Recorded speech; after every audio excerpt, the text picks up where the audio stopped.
우리를 능하게 하신 그리스도 예수 우리 주님, 우리를 충성되이 여겨 우리에게 직분을 맡기심을 감사드립니다.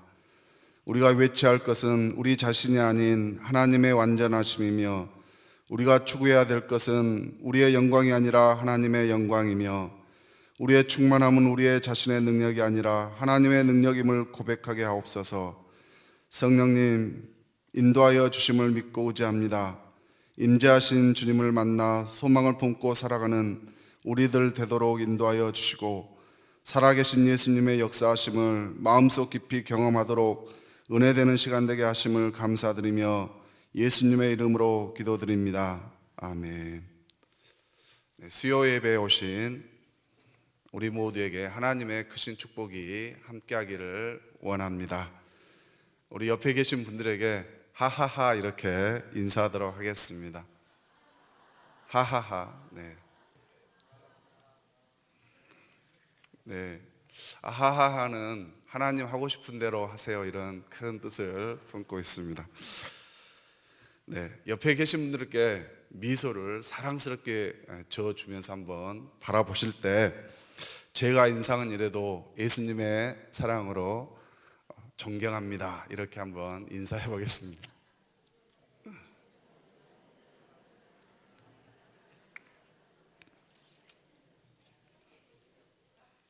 네, 감사합니다. 에스더서는 하만이 유대 민족을 진멸하려는 그런 계획을 세웠으나, 하나님께서 이 하만은 죽이고 유대 민족을 구원했다는 그런 큰 뜻을 가지고 있습니다. 우리가 시편 23편에 보면 4절에 내가 사망의 음침한 골짜기로 다닐지라도 해를 두려워하지 않을 것은 주께서 나와 함께 하심이라. 주의 지팡이와 막대기가 나를 안위하시나이다. 아멘. 어떠한 원수가 나를 해를 끼치려고 한다 할지라도 하나님께서는 우리 믿는 자녀들을 지켜주실 줄로 믿습니다. 유대인을 구원하신 이 하나님께서 우리 또한 크게 보호하시고 지켜주실 줄로 믿습니다. 에스더서의 기록 목적은 이 세상 모든 일들은 하나님 주관하에 있다. 또 하나는 이 바사 땅에 남아있는 유대 민족들을 구원하는 그 큰 뜻을 가지고 있습니다. 이 남아있는 유대 민족이라 함은 역대하 36장 23절에 보면 BC 538년에 바사왕 고레스는 하늘의 신 여호와께서 유다 예루살렘의 성전을 건축하라 하셨나니 너희 중에 그의 백성된 자는 다 올라갈지어다. 고레스 왕이 모든 유대 민족들을 예루살렘으로 다 돌아가라고 허락해 주셨습니다.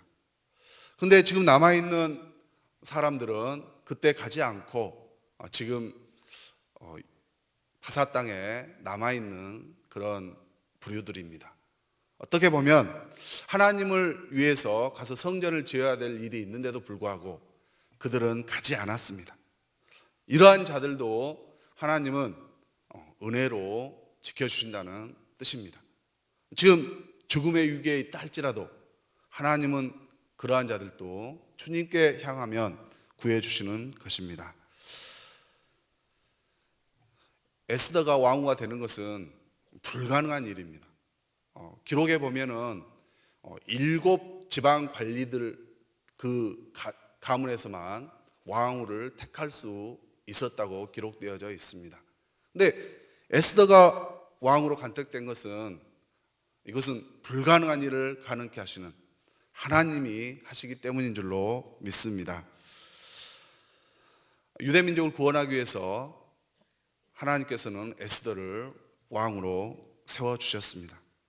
수많은 여성 가운데 에스더를 써주신 그 하나님, 우리가 준비하고 있다면 하나님께서는 우리 또한 하나님의 계획 속에서 위대한 일을 이루고 그 일 가운데 우리를 통해서 영광을 받아주실 줄로 믿습니다. 하나님은 특별한 사람을 사용해 주십니다. 그리고 특별한 예상치 못한 일로서 위대한 일들을 하고 계십니다. 우리 또한 그 하나님의 쓰임 속에 우리 모두가 귀하게 쓰임 받게 되기를 이 시간 소망합니다. 에스더는 왕후가 되기 전이나 왕후가 된 후에도 문제가 있습니다. 우리도 인생에 문제 없는 사람들은 없습니다. 근데 그 문제는 누가 해결해 주시는가? 하나님께서 해결해 주십니다. 우리가 기도하고 감사하고 은혜를 기억하면서 순종할 때 하나님은 분명하게 응답해 주시는 줄로 믿습니다. 죽음의 위기 앞에서 기도한다면 어떻게 기도해야 되겠습니까? 우리 에스더 4장 16절에 보면 금식을 선언하며 죽으면 죽으리라는 각오로 왕에게 나아가겠다는 그 순종의 출발을 했을 때 하나님께서는 구원의 손길을 시작하고 있는 것입니다. 왕에 나아간다는 것은 곧 호를 내밀지 않았을 때 죽는다는 것입니다. 우리가 왕 앞에 죽음으로 그것을 각오하며 나아갔을 때 하나님께서는 크신 은혜를 더하여 주실 줄로 믿습니다. 두 번이나 죽을 고비를 넘겼던 울산 온양 순복음교회 안호성 목사님이 다 응답받는 방법, 그 기도를 말씀해 주셨는데요. 소리내서 울면서 그리고 목사님 뒤에서 응답될 때까지 기도하라는 것입니다. 기도받는 자리는 저쪽이죠. 네. 네, 이 안호성 목사님은 이 개척교회를 담임했던 목사님의 아들입니다. 이 일은 30년 전에 청주에서 있었던 일인데요. 자기 친구 어머니가 항상 뭐가 필요하면은 저 자리 가가지고 기도를 했다고 합니다. 네. 한 번은 등록금이 없어서 여러 날 동안 울면서 기도를 하더랍니다. 우리 아들이 등록금이 없어서 학교를 못 다니게 되었습니다. 몇 날까지는 꼭 내야 되는데 등록금이 없습니다. 우시면서 계속 기도를 하더랍니다. 근데 그 목사님께서는 자기 그 안호성 목사님께는 용돈 한 번 주지 않았지만 그 기일이 되는 날 돈을 구해다가 그 등록금을 내주셨다고 합니다. 또 이 안호성 목사님이 에버랜드를 가게 됐는데요. 아빠가 보내줘서 간 게 아니고 또 이 친구 어머니가 새벽에 울면서 기도했습니다. 우리 아들이 꼭 가보고 싶은 에버랜드를 보내고 싶은데 내 형편이 안 됩니다. 하나님, 우리 아들 에버랜드 한번 보내주십시오. 이렇게 저기 뒤에서 기도를 했더니 이 아버지가 또 번고차를 대절해가지고 친구 갈 때 이 안호성 목사를 태우고 갔다는 것입니다.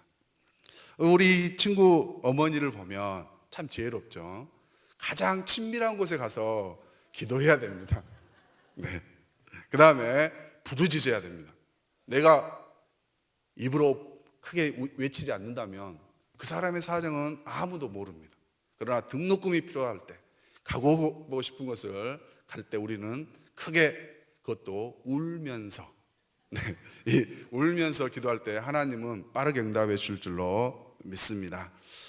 우리 요나서 2장 2절에 보면 수올의 뱃속에서 부르짖었다고 말하고 있습니다. 이 부르짖음은 소가 송아지를 낳고서 이제 주인이 돈이 궁해서 송아지를 팔 때 이 송아지는 정말 피 끓는 그런 울부짖는 소리로 밤새 웁니다. 정말 눈물 흘려가면서 울게 되죠. 그런 부르짖음이 정말 응답이 빠르게 된다는 것입니다. 우리 하나님께서는 우리에게 가까이 오는 자들에게 은혜를 더 주신 줄로 믿습니다. 오늘 가장 은혜 받은 사람은 여기 네. 우리가 슈퍼에 갔을 때 우리 자녀들이 물건을 구하면 아빠나 엄마나 따라가는 사람들이 어떻게 합니까? 친밀하면은 막 다른 것도 더 사주고 싶어 하죠. 그러기를 우리가 원합니다. 우리 7절에 보면 에스더는 부모가 죽은 후에 모르드게가 딸같이 양육했더라고 말합니다. 다르게 표현하면 에스더는 고아였다. 저는 이 구절을 읽으면서 신호범이라는 장로님이 생각이 났습니다. 이분도 고아처럼 자랐습니다. 근데 그분은 하나님을 믿고 하나님을 간증하는 장로로 되었고, 지금 미국 시애틀 순복음교회 장로로 있으며, 그분은 5선 상원 의원을 지낸 분입니다. 근데 그분이 어려서 아버지는 3대 독자이지만 남의 집 머슴살이를 했습니다. 근데 그 살던 집에 새로 건축한 집에서 아이를 낳으면 부정탄다고 집을 나가라고 했답니다. 그래서 어머니가 사정사정해서 부엌에서 이 신호범을 낳았다고 합니다. 근데 4살 때 어머님이 암으로 돌아가시고, 또 아버지는 가출해서 외가로 가서 외할머니 밑에서 살았습니다. 6살 때 어느 날 사촌들이 엿을 먹고 있는데 자신에게는 엿을 주지 않았다고 합니다. 그래서 가장 어린아이 엿을 빼앗아 먹었는데, 이때 그 외숙모가 그 빼앗아 먹은 그 신호범을 엿을 깨는 방망이로 머리를 때렸다고 합니다. 그는 피를 흘리면서 도망 나왔고, 그 길로 서울역으로 가고, 그는 남대문 시장에 가서 가난과 추위와 배고픔을 체험했다고 간증하고 있습니다. 그는 6살 때 국어라는 방법을 몰라서 그냥 국수가 먹고 싶으면 국수집 앞에서 계속 기다렸다고 합니다. 아침부터 기다리니까 점심때쯤에 국수집 아주머니가 국수를 한 그릇 줬답니다. 또 다른 날은 순대가 먹고 싶다. 순대집 앞에 가서 또 기다려 서 있으면 이 순대 좋은 부분을 주는 게 아니고 꼭지 부분을 자를 때 신호범에게 꼭지를 줬다고 합니다. 또 떡이 먹고 싶을 때는 떡집 아줌마 앞에서. 근데 이 장사에 방해된다고 고통도 쳤지만 저녁이 되면 정리하면서 떡을 이렇게 한 움큼씩 줬다고 합니다. 이때부터 신호범은 매사에는 기다림과 인내가 필요하다, 이것을 깨달았다고 합니다. 그러면서 기도하기를, 하나님께서는 인간의 외모라든지 환경을 보지 않고 그 사람의 믿음을 통해서 어려운 환경일지라도 크게 뜻을 이루어 주신다는 것입니다. 우리를 고아처럼 내버려 두지 않고 도우시는 하나님을 찬양합니다. 오늘 분명 모르드게에게 양육을 받았다 이렇게 쓰고 있는데요, 이것은 모르드게에게 온전하게 순종했다고 하는 것입니다. 우리 양육하면 떠오르는 거 있죠. 하나님을 경험하는 40일 말씀 양육. 네, 너무 좋은 시간입니다. 우리가 그 40일에 순종만 한다면 분명하게 하나님을 만나게 되는 것입니다. 또 우리 담임 목사님과 아주 친밀한 관계를 맺을 수 있는 시간이고, 그 시간 동안 하나님께서 우리를 위해서 하셨던 그 많은 것들을 고백하고 우리가 하나님의 그 전능하심을 깨닫게 되는 귀한 시간입니다. 아직 하지 않으셨다면 다음 기수에 꼭 했으면 좋겠습니다. 또 참여하는 분들이 다 하나님을 나는 만났노라고 간증을 하고, 또 우리 불평이 있던 사람들은 너무나 감사드리는 그런 삶을 살게 됩니다. 또 마음이 상했던 자는 기쁜 마음으로 변화를 시켜주고, 또 억눌린 마음이 있는 자들에게는 자유의 마음을 허락해 주십니다. 저도 무릎을 꿇고 기도하면은 이 정강이가 너무 아팠습니다. 손을 이렇게 만져도 아팠었습니다. 그래서 제가 그 40일 시간에 기도했습니다. 하나님, 이 통증을 사라지게 해 주십시오. 어떻게 됐겠습니까? 아주 순식간에 사라지게 해 주셨습니다. 네. 우리 하나님은 간구할 때 꼭 들응답해 주시는 그 하나님이십니다. 9절에 보면 하나님께서는 이 회개를 돕는 손길로 보내주시는데요. 이 회개에게 에스더를 보고 좋게 여기고 은혜를 베풀었더라, 이렇게 기록합니다. 아하수에로 왕의 좋아하는 것과 그 스타일을 아는 사람은 누구일까요? 헤게입니다. 이 헤게가 가르쳐준 대로만 따른다면 누구나 다 왕후가 될 수 있습니다. 그러나 사랑스러운 에스더에게만 그 방법을 가르쳐 준다는 것입니다. 왕궁에 들어가려면 왕궁의 법도를 따라야 되고, 특히 이 중동 지방에는 향기를 잘 내야 된다고 합니다. 그래서 왕이 좋아하는 향기, 그것은 이 헤게가 가르쳐 준 대로 따라하기만 하면 되는 것입니다. 내 방식이 아니고, 내 취향이 아니고, 내 고집대로 하면 안 된다는 것이죠. 특별하게 궁중의 법도라든지 왕이 좋아하는 스타일을 꼭 알아야만 된다는 것입니다. 왕이 파마를 좋아하는 여자를 좋아하는데 자기는 단발머리가 어울린다고 단발머리를 하고 가면 안 되죠. 근데 또 왕이 노란 색깔을 좋아하는데 자기는 죽어도 파란색을 좋아한다고 파란 드레스를 입고 가면 안 되는 것입니다. 또 자기는 긴 드레스를 왕은 좋아하는데 자기는 또 다리가 날씬해서 짧은 치마를 입고 나가면 안 되는 것입니다. 오직 이 왕이 좋아하는 것을 우리는 알고서 따라가야 하는 것입니다. 이 헤게의 마음을 주장해 주시는 분은 누구십니까? 그분은 하나님이십니다. 하나님이 헤게를 통해서 에스더가 왕이 될 수 있도록 해 주십니다. 특별하게 정말 하나님은 딱 집어서 그 사람에게 은혜 베풀죠. 은혜 주고 싶으면 그냥 찍어서 베풀어 주십니다. 예를 든다면 정조 시대에 특별한 그 별시 과거 시험의 문제가 간촌 이생원과 어느 선비와의 대화 내용이 주제로 나왔습니다. 이것은 딱 한 사람만 알고 있는 문제입니다. 정조 대왕이 변복 차림으로 수원 화성에 있는 사도세자의 능을 이렇게 보러 갔습니다. 그때 어느 농부가 옆에 밭 갈고 있는데 그때 나눴던 내용이 간촌 이생원과 어느 선비와의 대화 내용입니다.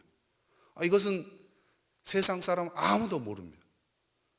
혹이나 어제 저녁 제가 했던 일을 알고 있으시면 아무도 없죠. 딱 한 사람을 가르쳐주고 그 일을 맞춘다면 포상을 주겠다 하면 그 사람만 선택을 되는 것입니다.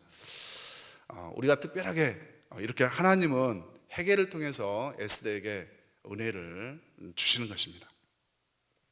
12절에 보면 정한 규례대로 12달 동안 행하되, 왕 한 번 만나더라도 정말 12달을 정말 준비해야 되는 겁니다. 6달 동안은 모략을 통해서 몸을 정결하게 하고, 또 6달 동안은 향품으로 몸에서 좋은 향기가 나도록 하는 것입니다. 이 향기는 당연히 왕이 좋아하는 향기를 사용하는 것이죠. 이때 내 향기를 지워야 됩니다. 또 내가 가지고 있는 것들 버려야 되고, 내가 포기해야 될 것들 다 뭘로 바꿔야 됩니까? 왕이 좋아하는 걸로 바꿔야 합니다. 왕이 좋아하는 것을 우리가 선택을 해야 우리가 왕의 사랑을 얻을 수가 있습니다. 우리 마태복음 6장 33절에 보면 그런즉 너희는 먼저 그의 나라와 그의 의를 구하라. 그리하면 이 모든 것을 너희에게 더하시리라. 네, 우리가 하나님 앞에 쓰임 받으려면 먼저 그의 나라와 그의 의를 구해야 됩니다. 이것 주세요, 저것 주세요. 내 필요만 구하고 간구한다면 그건 하나님께서 원하는 것이 아닙니다. 우리가 이 예배 자리에 오면서도 많은 준비를 하고 오셨을 줄로 압니다. 정말 하나님은 그 마음의 중심을 보시는 분이십니다. 날마다 날마다 회개하면서 정말 세상 것은 내려놓고 마음의 옥합을 깨뜨리면서 기름을 부어 하나님께 찬양하고 경배하는 자들을 하나님께서는 써주실 줄로 믿습니다. 13절은 그가 구하는 것을 다 주었다. 왕궁의 후궁에서 처소에서 왕궁으로 들어갈 때 이 후보들은 자기가 구하는 것은 다 구할 수가 있었습니다. 화려하게 꾸밀 수도 있는 거죠. 비싼 목걸이, 머리띠, 특별한 장신구를 통해서 자기 몸을 다 감쌀 수 있고, 어떤 사람들은 심지어 발가락 10개나 손가락 10개에도 다이아 반지를 끼는 사람도 있습니다. 근데 그것은 자기 취향이죠. 하나님이 원하는 것은 아닙니다. 그 사람은 어떠합니까? 탈락하는 것이죠. 그러나 15절에 보면 에스더는 다른 것은 전혀 구하지 않았다, 이렇게 기록하고 있습니다. 그것은 헤게가 가르쳐 준 대로 잘 따랐다는 것입니다. 오늘 우리들이 하나님보다 하나님이 주시는 축복을 기대하면서 왔다면 하나님은 그 사람을 외면하라고 생각이 됩니다. 하나님 주시는 축복보다는 오직 하나님을 구하는 우리들이 되기를 원합니다. 우리가 한번 하나님의 마음을 감동시키면 놀라운 일이 벌어질 수밖에 없습니다. 정말 미래가 달라질 수밖에 없습니다. 한번 아하수에로 왕의 마음에 들면, 아하수에로 왕은 에스더에게 나중에 잔치를 할 때 이 제국의 절반이나 주겠다고 그런 제안을 합니다. 그러나 이 에스더는 어떻게 교육을 받았느냐? 다른 건 다 버리고 오직 아하수에로 왕에게만 관심이 있다는 겁니다. 우리도 오직 하나님께만 관심을 갖는 진정한 예배자 되기를 소망합니다. 하나님께서는 언제 일하실까요? 우리 다윗을 생각해 보면 골리앗이라는 이 큰 대적이 없었다면 다윗은 지금도 양치는 목동을 하고 있을지도 모릅니다. 하나님께서 우리가 은혜 받을 그 타이밍에 고난과 고통을 허락해 주신다는 것입니다. 모든 사람이 그 고난과 고통에, 성경에서 등장하는 이 위대한 그런 지도자들은 그 고난을 다 이겨냈다는 것입니다. 오늘 우리 앞에 시련이 있다면 하나님께서 우리를 연단시켜서 더 크게 쓰시려는 큰 뜻으로 알고 감사하기를 원합니다. 제가 제목은 순종하기 쉽습니까? 이렇게 붙였는데요. 그걸 딱 읽고서 너나 잘하세요, 이렇게 생각되시는 분도 있을 수도 있습니다. 그러나 눈에 보이지 않는 이 컴마나 쉼표가 있다면 이것은 우리들이 다 잘할 수 있는 방법입니다. 너 다음에 쉼표를 찍어본다면 너, 나 잘하세요. 참 좋은 말이죠. 하나님께서도 우리 눈에 보이지는 않지만 하나님은 분명 우리를 잘되게 해주시는 분인 줄로 믿습니다. 예수님께서 이 순종은 우리들에게는 거의 잘 안 물어봅니다. 바울이나 베드로 정도 돼야 물어봅니다. 바울아, 순종이 쉽다냐? 예수님, 순종이 매우 쉽습니다. 이렇게 바울이 대답했습니다. 그때 예수님이 말씀하시기를 아직 멀었다. 나를 믿는 자를 좀 더 박해하고 핍박하고 어려움나 말씀하십니다. 베드로에게 또 순종이 쉽냐고 물어보십니다. 예, 순종이 쉽습니다라고 베드로가 대답할 때 너도 아직 멀었다. 어떻게 해야 되겠습니까? 3번은 더 나를 부인하고 따르려무나 이렇게 말씀해 주십니다. 예수님은 처음부터 순종 못했다고 절대 꾸짖지 않습니다. 우리가 잘못했다고 탓하시는 그런 분이 아니십니다. 언제나 돌아온다면 우리를 품어주시고 우리를 더 크게 사용하실 주님이신 줄로 믿습니다. 우리가 왜 순종을 해야 될까요? 목표를 이루거나 비전을 세우기 위해서 순종을 하는 것은 아닙니다. 우리를 위해 피 흘려 구원해 주신 하나님의 은혜에 감사함으로 순종하는 것이고 그 은혜에 보답하는 것으로 순종하고 주님의 말씀을 지키려고 순종하는 것입니다. 순종하며 사는 것은 어렵습니다.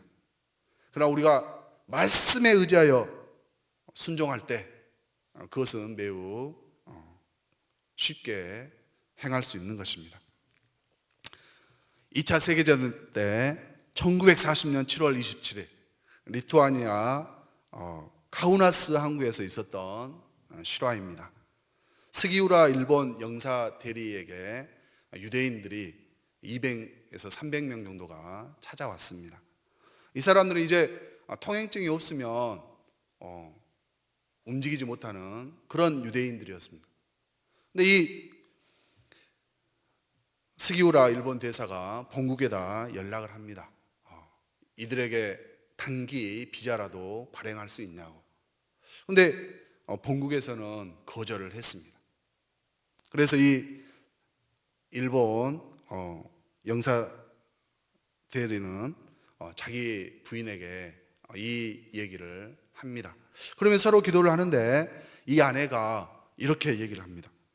내가 왕후의 자리를 얻은 것이 이때를 위함이 아닌지 누가 알겠느냐. 이 말씀을 떠올리고 그 유대인들의 생명을 살리기 위해서 비자를 발급해 주었다고 합니다. 근데 7월 23일, 27일부터 8월 23일까지 4,500장이나 비자를 발급해서 6,000명이나 살아났다고 합니다. 분명 그는 이 사실이 발각되어 나중에 공직에서 물러나게 됩니다.